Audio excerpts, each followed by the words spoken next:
تو اس کے بعد آہستہ آہستہ اس حکومت نے تسلیم کیا، بڑی بار میڈیا پر بھی ذمہ داری ڈالی گئی اور پھر انہیں پتہ چلا کہ ہاں واقعی مہنگائی ہے اور حکومت اس کے لیے اقدامات بھی اب کر رہی ہے. لیکن اس دوران عالمی مالیاتی اداروں موڈیز اور بلومبرگ کی رپورٹس کا بھی حوالہ دیا گیا کہ معاشی صورتحال بہتر ہو رہی ہے، لیکن ان رپورٹ سے غریب کے گھر کا چولہا تو نہیں جل سکتا تھا اور نہ ہی غریب کے بچوں کا پیٹ بھر سکتا تھا. اس لیے حکومت کو کچھ ایسے اقدامات کرنے پڑے جس سے قوم کو آہستہ آہستہ ریلیف ملنے لگا ہے. اب نہ جانے حکومت کے اپنے اقدامات ہیں جو یا وہ عالمی منڈی میں جو تیل کی قیمتیں گر رہی ہیں یہ اس کے اثرات ہیں. کریڈٹ تو حکومت لے رہی ہے بہرحال، لیکن تصویر کا اگر دوسرا رخ دیکھیں تو وہ یہ ہے کہ پیٹرولیم لیوی 106% بڑھا دی ہے. اس سے جہاں عوام کو 10 سے 15 روپے تک کا فائدہ ہونا تھا وہ صرف 5 روپے ہوا ہے، جس پر اپوزیشن بھی احتجاج کر رہی ہے کہ حکومت نے عوام کو ریلیف دینے کی بجائے اپنے آپ کو ریلیف دیا ہے اور ہر مہینے اب وہ 10 ارب روپے کمائے گی. دوسری طرف وزیر اعظم عمران خان ہے جو عالمی منڈی میں پیٹرول کی قیمت میں کمی کا سارا فائدہ عوام کو دینا چاہتے تھے، لیکن ان کی جو معاشی ٹیم ہے انہیں شاید یہ بار بار وہ کہتی رہی کہ ہم ایسا نہیں کر سکتے، اتنا ریلیف نہیں دے سکتے. اور جہاں 30 روپے ریلیف دینے کی باتیں کی جا رہی تھی وہاں عوام کو پیٹرولیم مصنوعات کی بد میں صرف 5 روپے ریلیف دیا گیا ہے. یہ ساری صورتحال میں کیا واقعی یہ حکومت اس کریڈٹ کی حقدار ہے؟ انہی کی پالیسیوں کی وجہ سے مہنگائی کم ہو رہی ہے، یہ وجہ کچھ اور ہے؟ بات کروں گی ماہر معاشیات ڈاکٹر اکرام الحق صاحب میرے ساتھ لاہور اسٹوڈیوز میں. السلام علیکم، بہت بہت شکریہ ڈاکٹر صاحب آپ کا. ڈاکٹر صاحب جیسے میں نے پہلے کہا اس حکومت کے لیے شروع دن سے اکانومی کو لے کر چلنا، درست سمت میں لے کر چلنا ایک بہت بڑا جو ہے نا ایک چیلنج تھا. ابھی ذرا اگر دیکھیں تو جب یہ حکومت آئی تھی تو انہیں جو مہنگائی کی شرح افراط زر کی شرح ملی تھی وہ 3.9%، تقریباً 4% تک انہیں شرح ملی تھی، جو اب ان 18 مہینوں میں 14.6% تک پہنچ گئی. اب جو کچھ فیصد کمی ہوئی ہے عام ضرورت جو لوگوں کی جو ضروریات زندگی کی اشیاء ہیں، بنیادی چیزیں، 1.05% کہہ رہے ہیں کمی ہوئی ہے. یہ جو کمی کا کریڈٹ حکومت لے رہی ہے، وزیر اعظم نے کہا ہے بھی جو میری کابینہ ہے نا اس کے فیصلوں کے اثرات جو ہے نا وہ لوگوں تک جا رہے ہیں. یہ کابینہ کے فیصلوں کے اثرات ہیں کہ جو عالمی منڈی میں تیل کی قیمتیں کم ہوئی ہے یہ اس کے اثرات آ رہے ہیں ہم تک اور وہ بھی پورے نہیں آ رہے. 3 طرح کے مسائل تھے ہمارے افراط زر میں. پہلا تو بہت بڑا مسئلہ تھا کہ اس کا ایک دم بڑھنا جو تھا اس کی وجہ شاید سب جانتے ہیں کہ حکومت نے جیسے ہی یوٹیلیٹیز بل پہ اضافہ کیا، آپ نے دیکھا ہوگا کہ انرجی جو ہے وہ میجر چیز ہے اور انرجی ہم پروڈیوس زیادہ کر بھی جو ہے کروڈ آئل سے رہے ہیں اور پھر ہم جو آئی پی پیز کو جو ہمارے انڈیپینڈنٹ پاور پروجیکٹس ہیں ان کو ہم نے ہر حال میں پیسہ دینا ہے. یہ معاہدے تو ظاہر اس حکومت نے نہیں کیے، یہ تو بہت پہلے کے ہو چکے تھے. تو پاکستان ایک مشکل صورتحال میں اس کو نکالنے کے لیے ہمیں اس حکومت کو اس حد تک کریڈٹ دینا چاہیے کہ شروع کے جو حصہ تھا وہ کافی مشکل تھا کیونکہ اندازہ نہیں تھا کہ کرنٹ اکاؤنٹ ڈیفیسٹ کی وجہ سے اور جو بیرونی ہمارے بہت سے پیسے ہم نے دینے تھے جن کی ڈیٹ آف میچورٹی آ رہی تھی. یہ بھی کہہ سکتے ہیں ان کا ہوم ورک نہیں تھا. جی تھا، وہ تھا بھی، ہوتا بھی تو ریزرو ہوتے تو دیتے. دیکھیں وہ جاتے ہوئے سارے ریزروز جو تھے وہ تو ڈپلیٹ کر گئے تھے کیونکہ جب آپ ڈالر کو ایک ایسی شرح پہ رکھے ہوئے تھے جو کہ مصنوعی تھی اور جو آپ کو ریزرو بن سکتے تھے وہ سارے کے سارے آپ مارکیٹ میں لگا رہے تھے. اب جیسے آپ نے فرمایا کہ اس وقت کوئی اسٹیٹ بینک کے پاس اپنے 7-8 ہیں اور 5-1 کے قریب جو ہیں ہمارے جو ہے وہ بینکوں کے پاس ہیں. مگر اسٹیبلٹی کی جو بات ہے وہ اس میں بڑی ولنریبلٹیز بھی ہیں. مثال کے طور پر اگر آئل اوپیک نے جیسے آج اپنی جو پروڈکشن ہے اس کو کم کر کے، کیونکہ وہ بھی ایک چاہتے ہیں کہ ایک سٹیبل رہے پرائس، اگر یہ دوبارہ تھوڑی سی اوپر جاتی ہے تو شاید یہ پھر ہمیں وقتی طور پہ لگے. ایک دور رس جو نتائج ہوتے ہیں کسی ایسی پالیسی کے جس کو آپ مرحلہ وار لے جائیں اور اس سے آپ کی یہ تو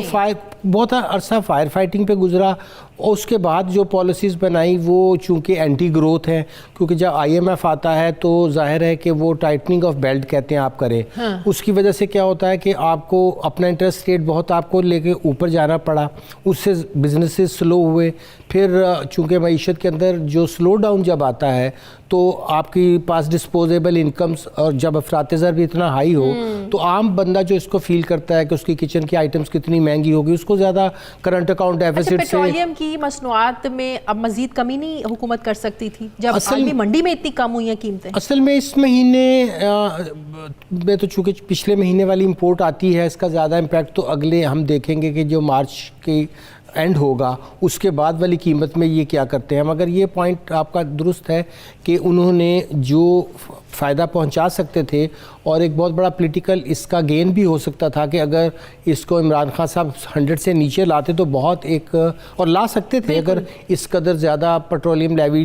جو ڈیولپمنٹ کا تو نام ہے اس کا استعمال کبھی بھی ڈیولپمنٹ کے لیے نہیں ہوا. وہ تو آپ بجٹ کے مالی خسارے کے لیے ہی آپ نے رکھا ہوا ہے. تو وہ ایک نان ٹیکس ریونیو ہے وہ بڑھا لیا انہوں نے, اور اس میں چونکہ صوبوں کو حصہ نہیں ملتا براہ راست ان کی جیب میں ہی رہے گا. تو کسی حد تک جو معاشی ٹیم نے جو ایف بی آر کے ریونیوز میں کمی آ رہی تھی اس کو نان ٹیکس ریونیو سے پورا کرنے کی کوشش جاری ہے, کیونکہ باہر کیف ہمیں اس وقت اپنا جو فسکل ڈیفیسٹ ہے اس کو جی ڈی پی کے 6% کے اندر آئی ایم ایف کے ساتھ معاہدے کے مطابق رکھنا ہے. تو یہ دیکھا جائے بہت سے کنسٹرینٹس بھی ہیں, مگر کچھ کریڈٹ وزیر اعظم محترم کو جاتا ہے کہ پچھلے آپ نے دیکھا ہوگا کہ 1-2 مہینے میں. لیکن کریڈٹ تو تب جائے نا, شرح سود آپ دیکھیں تقریباً 13.5% شرح سود ہے وہ, یہ ابھی جو آپ نے بات کی آپ کا جب انٹرسٹ ریٹ بڑھتا ہے کوئی لوگ نجی آپ دیکھ لیں جو بزنس مین ہے کوئی قرضہ نہیں لیتا ہے, ظاہر ہے اتنی شرح سود سے آپ کے قرض بھی تو پھر ظاہر بڑھ جاتے ہیں نا, تو آپ کی جو معاشی سرگرمیاں یہ سست ہو جاتی ہیں بلکہ بند ہو جاتی ہیں, خراب ہو جاتی ہیں. تو یہ شرح سود کم کرنے کے لیے کوئی پالیسیز نہیں ہیں ان کے پاس, یہ کم ہو نہیں سکتے ہیں یا اس پر بھی ہمارا آئی ایم ایف کا پریشر اور یہ کم نہیں ہو سکتے؟ دیکھیے وہ اکنامک مینجمنٹ جو میں عرض کر رہا تھا کہ اس وقت بہت بٹی ہوئی تھی, اور اس کی وجہ سے چونکہ باہر سے دو آپ کے گورنر اسٹیٹ بینک اور ڈپٹی گورنر اسٹیٹ بینک, اب مانیٹری پالیسی میں گورنمنٹ کا کوئی زیادہ عمل دخل نہیں رہا. اب وہ یہ کہتے ہیں کہ چونکہ انفلیشن ہائی ہے اور باہر سے اس کی وجہ سے ہاٹ منی آ رہی ہے, ظاہر ہے آپ کو اگر $5-6 بلین جو ہیں وہ باہر سے اس لیے مل گئے ہیں کہ آپ کے ہاں سود بہت ہائی ہے, تو ان کے لیے یہ فائدہ مند ہے کہ وہ بجائے اور قرضہ اس طرح سے لیں وہ گورنمنٹ ڈیٹ جو ہے وہ فورن کمپنیز لے لیں, اور اس طریقے سے جو ان کا زر مبادلہ کے ذخائر ہیں. لیکن ڈومیسٹیکلی تو آپ کا بزنس ڈاؤن جاتا ہے نا. اب وہ جو دوسرا پوائنٹ آپ کا ہے کہ اب شرح سود میں کمی کی وجہ جو ہے اور اس کی ضرورت بہت زیادہ جو ہے وہ ہے, اور اگر وہ نہیں کریں گے تو مقامی صنعتیں اور جو آلریڈی مشکل کا شکار ہے, نئی انویسٹمنٹ تو دور کی بات ہے ان کے لیے بھی, اور اسمال اینڈ میڈیم انٹرپرائزز تو بالکل ہی بیچاری رہ گئی ہیں. تو ہمیں کوشش یہ کرنی ہے, اور میرا خیال ہے کہ اس پہ وزیر اعظم محترم سینسٹائز بھی ہیں کہ آنے والے دنوں میں کچھ تو جو ای ٹیبلز ہیں جو ڈیلی یوز کی چیزیں ہیں ان کی قیمتوں میں مزید کمی کی جائے, اور کچھ لوگوں کے لیے نئے مواقع بھی پیدا کیے جائیں. اس کے لیے وہ ہنرمند پروگرام دوسرے ایسے پروگرام جاری کرنے کا ارادہ رکھتے ہیں. اچھا یہ جو پروگرام ایک شروع کیا اس پر بھی میں پوچھتی ہوں, جو ٹریڈ ڈیفیسٹ جس میں کہہ رہے ہیں 27.93% کمی ہوئی ہے, اس کا کریڈٹ بھی آپ حکومت کو دیں گے؟ اگر آپ نے کوئی امپورٹ کرنی ہے باہر سے, حکومت کی پالیسیز اتنی سخت ہوں اور میں امپورٹ نہیں کر پا رہی ہوں تو ظاہر ہے وہ تو آٹومیٹکلی آپ کی امپورٹ کم ہو جائیں گے, اور ایک جو بیلنس ہے وہ تو پھر وہ ہو جائے گا نا, خسارہ آپ کا کم ہو جائے گا. تو یہ ان کی اس کا بھی کریڈٹ دیں یا ان کی پالیسیز ایسی ہیں کہ امپورٹر امپورٹ کر ہی نہیں پا رہا ہے؟ دو طرح کی امپورٹ, کچھ امپورٹس تو بہت غیر ضروری تھیں, جیسے مطلب ہمارے ہاں کارن فلیکس کی اتنی بڑی ورائٹی, اور بھی لوگ تو یہاں تک کہ پیٹس کے شیمپو تک ہم منگوا رہے تھے. تو بہت سی چیزیں تو ایسی بھی تھیں جس کے بغیر گزارا ہو سکتا ہے, اور جب ایسے برے حالات ہوں تو آپ ظاہر ہے کہ مشینری جو آپ کی انرجی کے لیے یا ایکسپینشن کے لیے آنی ہے اس میں تو میرے خیال میں کوئی خاص کمی نہیں ہوئی, اور آپ کو فضول کی اور زیادہ گاڑیاں منگوانا اگر آپ 6 مہینے 1 سال نہیں منگوائیں گے, لیکن اس کے ساتھ را مٹیریل وہ بھی آپ کا اتنا زیادہ افیکٹ نہیں ہوا. کاسٹ البتہ چونکہ ڈی ویلیویشن ہوئی تھی تو اس کی وجہ بڑھنے کی وجہ سے اس نے افراط زر میں بہت اضافہ کیا. یہ سارا اصل میں کاسٹ جو ہوا ہے یہ ہم نے کاسٹ پش کیا ہے, کیونکہ گورنمنٹ نے ہر چیز کے اندر چونکہ بڑا آپ کی ڈی ویلیویشن ہوگی, جو چیز پہلے 100 کی آ رہی تھی اب اگر 155 کی آئے گی تو وہ تو ظاہر ہے کہ اس کی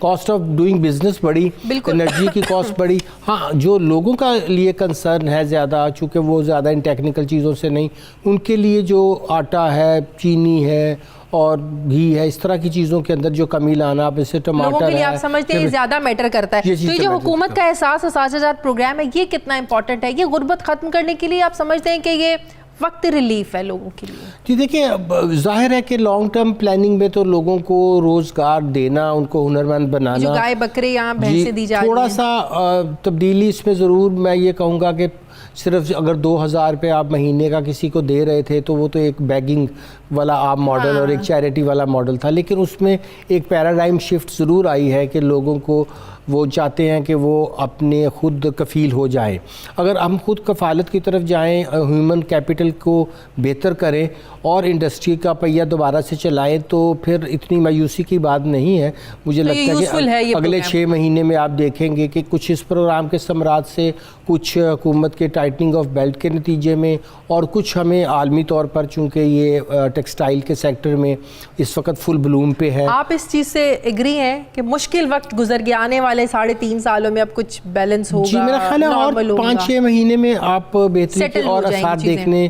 شروع کریں گے. اور جہاں لیکن دوسری طرف ہمیں یہ بھی تو سکھایا پڑھایا جاتا ہے, ہمارے ذہنوں میں ڈالا جاتا ہے کہ IMF کے پروگرام میں رہتے ہوئے اپنی مرضی کے انڈیپینڈنٹ فیصلے آپ نہیں کر سکتے اپنی عوام کے لیے. جی دیکھیں ان کا ایک بڑا مسئلہ یہ ہوتا ہے کہ آپ کے بہت سے, جیسے انہوں نے یہ نہیں کہا کہ آپ سوشل ڈیلیوری کو خراب کریں, ان کے زیادہ اعتراضات یہ ہوتے ہیں کہ آپ اپنے ریونیو کو جہاں جہاں لیکیجز ہے روکیں, ٹیکسز اکٹھے کریں, اور اس کے اپنے اخراجات جو ہیں ان پہ کنٹرول کریں. اب یہ دیکھیں یہ دونوں چیزیں تو ہمارے, اگر IMF نہ بھی ہو تو ہمارے اپنے فائدے کی ہیں. اگر ریونیو لیکیجز ہو رہی ہیں, آپ مزید ٹیکسز نہ لگائیں, مگر جو ٹیکسز لگے ہوئے ہیں اگر ان کی شرح کو بھی کم کر لیں اور انفورسمنٹ بہتر کر لیں تو وہی نمبر آپ حاصل کر لیں گے. تو FBR کی ری اسٹرکچرنگ بہت ضروری ہے. اگر آپ وہ کر لیں اور حکومت اپنے جو بہت فضول کے اخراجات ہیں غیر ترقیاتی, اس میں کیوں نہیں بہت زیادہ کمی کرتی. اب دیکھیے 47 تک آپ کے کیبنٹ کے لوگوں کی ایڈوائزرز کی وہ پہنچ گئی ہے. تو اس طرف خان صاحب جو ہیں وہ انہوں نے ٹھیک ہے پرائم منسٹر ہاؤس کی چیزیں تو بیچی, مگر جو بہت زیادہ خرچہ بڑھ رہا ہے ایک لارج گورنمنٹ مشینری کا 30 کروڑ پہ انہوں نے زیادہ, تو یہ ان چیزوں کی طرف بھی توجہ دینی چاہیے کہ ہمیں اپنے غیر ضروری اخراجات کے اندر بہت زیادہ کمی لانی چاہیے.